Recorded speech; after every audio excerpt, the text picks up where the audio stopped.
He still is a microbiologist in Australia, but he was also a bishop in the Mormon Church. And the Mormon Church teaches that the lost tribe of Israel is the origin of the Native Americans. And so he had a conflict of what he was seeing at work and what he was studying, his religious beliefs. So he took this to the Mormon Church, and they basically told him, well, just go pray about it. So he left the Mormon Church, and then they excommunicated him. But Southerton, that's why it's called Losing a Lost Tribe, because he doesn't think that the Native Americans came from the Middle East at all because of the DNA evidence. But he also points out that not only is the Native American DNA the same as that of the Asians, but they also have the same parasites and viruses as is found in Asia. Fascinating. Mm-hmm. So the breast milk of the Native Americans contain the same parasites as are found in Asia.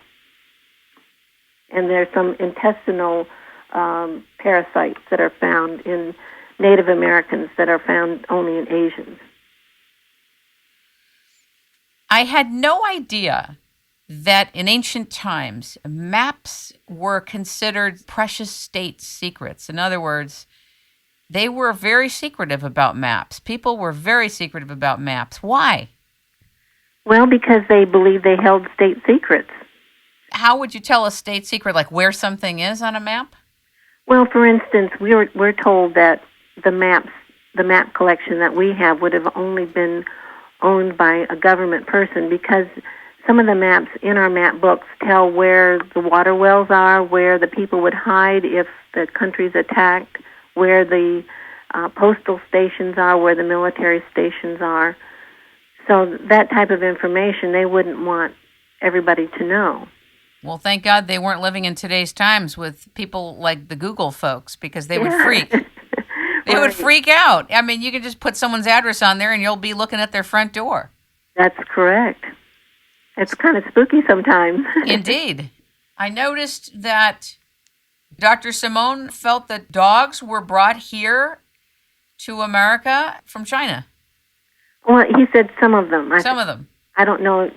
Like the American gray wolf, a distant cousin, and that was interesting. Right.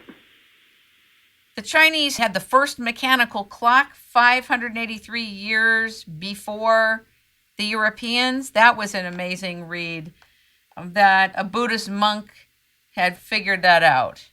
There are many inventions that the Chinese had before America, and the Chinese were far advanced for hundreds of years, far more advanced than the Western culture for many, many years. And then it was about the time that, it was about the 15th century that things suddenly switched. Europe came out of the Dark Ages and China went into them when they shut down to the outside world. I understand you met Gavin Menzies. Did you meet him in the Library of Congress?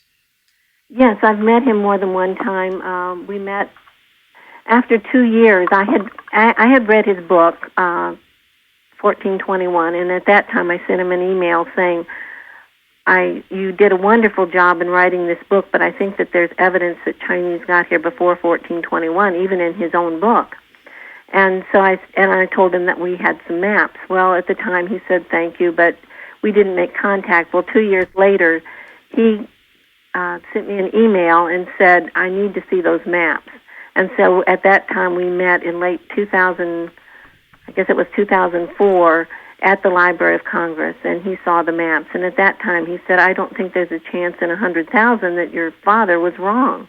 And he said, I want to help you. Well, it scared me to death that a best-selling author was wanting to help me, and I was a little bit dubious about all this, but he has been extremely helpful to me.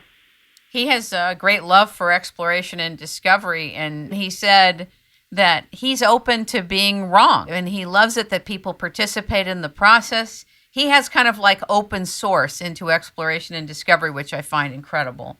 Right. And he's totally willing for other people to find things that predated anything he found. So I think it's extraordinary that he's open to you. I think he will go down in history as a great man because he has opened the door. For years, different people have been trying to put forward a different piece of this puzzle, and but no one was listening. But Gavin was able to get the world's attention. Yes, the Chinese were here before Columbus.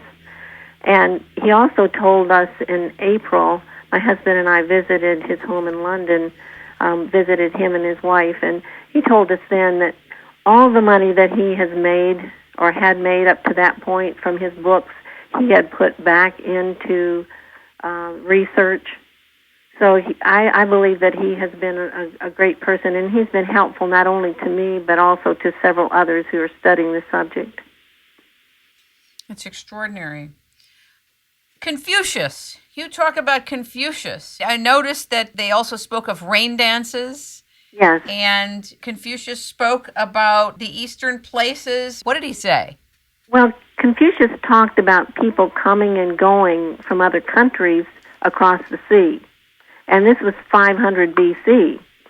So at that time, Chinese were not only going other places, but other people were coming as emissaries to China, and Confucius even talked himself about wanting to go across the sea.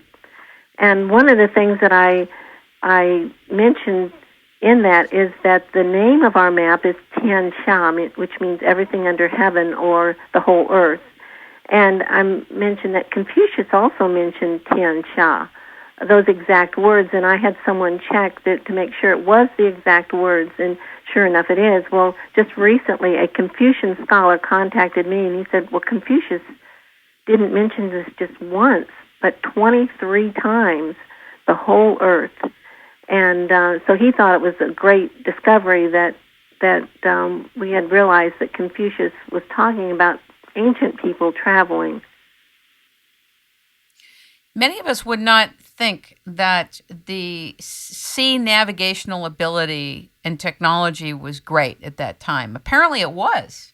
Right, it was. How do we know that? Well, they've found parts of the ships. They have found writings about the ships. One man has written a book called Chinese Maritime Activity, 2100 BC through 1900 AD.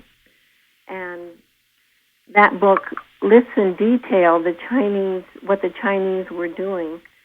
The first recorded skirmish that the Chinese had was 549 BC, and it was a sea skirmish, the first recorded sea skirmish.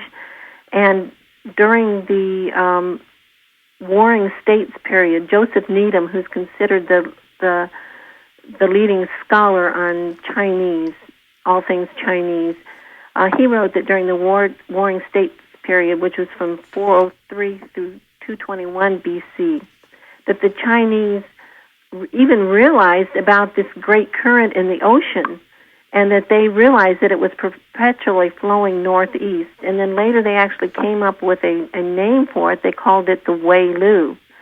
And so ordinary people were not only coming into China, but going out of China at early dates. And at one time they were making so many ships that they had to import wood from outside of China. They almost ran out of wood in China. And many of these ships were privately owned. So people were traveling, going, coming. By 1405, when Zheng He had his ships. Now, Zheng He was a Chinese admiral who sailed the seas between 1405 through 1433. And there's an article in National Geographic, July 2005, telling about the size of his ships.